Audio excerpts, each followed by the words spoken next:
Give your players magic abilities or magic items that break the game, that break the mechanics in unique ways. Don't shy away from them.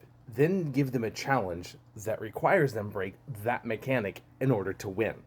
It's an interesting way to lean into something that's overpowered, that they have to use it that way in order to win. You can do the opposite of well. Give them a thing that allows them to teleport, but put them in a room where that teleportation has them on specific platforms then, or redirects them in a 1d6 direction. There's lots of ways where you can mess with your players, and then not in a adversarial way, but a way that takes their abilities and changes them in a given environment.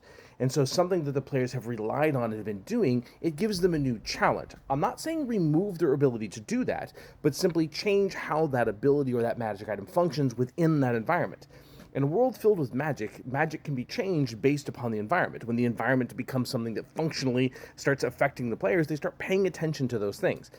This has to be done, and I'm very careful about this, in a non-adversarial way. You don't want your players to think that you're going up against them, but simply something has changed, so therefore they have to think differently for this encounter. It's not removing their ability or removing their agency, and you don't do it all that often, but allows them to have a singular challenge or even multiple challenges to where they have to think differently than the way they've been playing. If you do this all the time and you're always combative against your player, we call that adversarial DMing, and depending on your table, that can be very frustrating. But it's something to still give your players the ability to use their abilities, but just change them. I don't like removing one's ability or just decreasing damage, but fundamentally making a change to where it just affects things differently.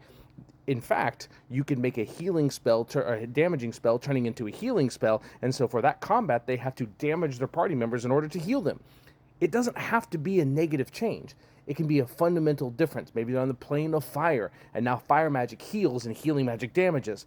So therefore, the two players have to switch roles. They still get to do something, and it still is interesting, but those are fun things that can give singular encounters or parts of adventures a different feel. So it's just food for thought. Doesn't work every time, and don't do it all the time, but it can be a whole lot of fun as a player and as a dungeon master.